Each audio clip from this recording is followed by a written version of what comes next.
Okay. Thank you to Plymouth Church and Lake Park for hosting this, and thank you to all of you for showing up. And also thank you to all of you who voted, especially if you voted for me, but thank you just for voting. The turnout was really incredible, and I think as an automatic board, we should be very proud of how many people turned out. And hopefully we're going to turn out again on April 1. Hopefully it wasn't because of Barack and Hillary, hopefully it was because we're really energized and care about local politics.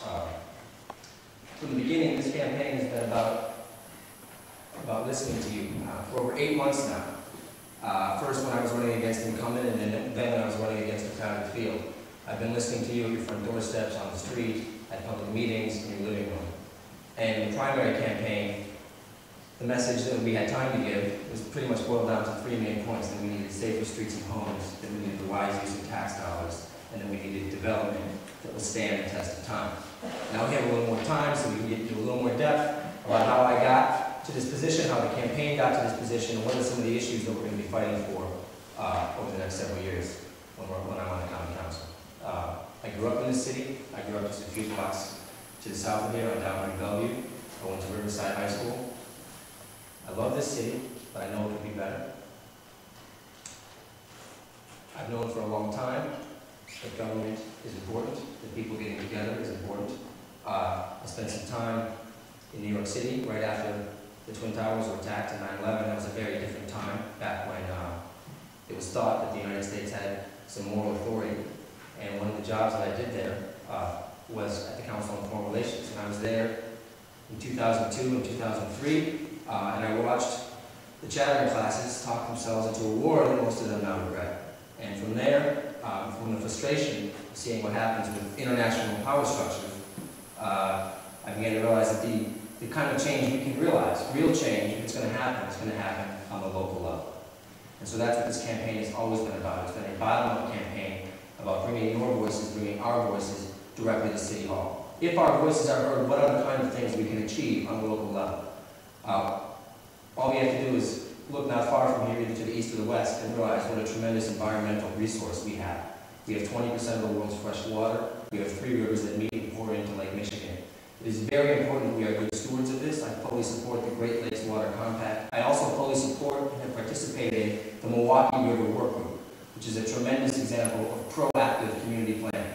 Usually proactive community planning is limited to churches and bars, and a lot of the other planning that happens is in response to something government's doing that neighbors are upset about, which is great, it needs to happen, but it would be better if we were to present government with something that they could say yes or no to rather than vice versa. And that's what the Milwaukee River Work Group did.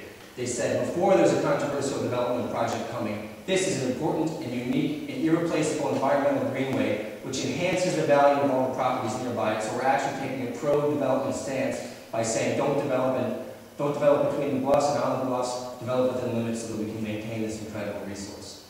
Something else that's very important to me that I've been very involved with in terms of building coalitions and having the community voices heard from the ground up are issues of historic preservation.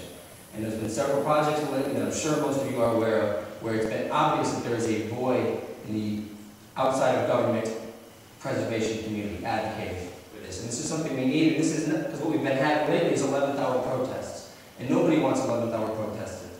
Not the people being protested against, not government, and not the protesters themselves. What we need are first hour negotiations where everybody's at the table, where neighbors are at the table, where government is making transparent decisions, and there's community input, and there's an understanding that preserving the incredible historic resources of these cities and respecting them, again, is a pro-development point of view. It's a pro-urban growth point of view. The old and the new need to work together and be symbiotic, just like the natural and the wild need to work together. So between these two, and I'm on the board of Historic Milwaukee Incorporated, and I'm a part of this historic summit that's now going on, or summit about historic preservation. I'm not sure if it's historic yet. But we're trying to create a preservation community within Milwaukee that will be listened to and will have influence early on. Because what we need in the city is a better vision for sustainable development. That means environmentally sustainable, where we're energy efficient and we're retaining our stormwater. And it also means socially and economically sustainable. So that we're building livable neighborhoods, we're building accessible public spaces, we're building neighborhood retail, and most important, that we're doing economic development, not just real estate development. Real estate development and new condos need to be part of a larger vision for creating jobs so the next generation enjoys these neighborhoods and can afford to live in these new units.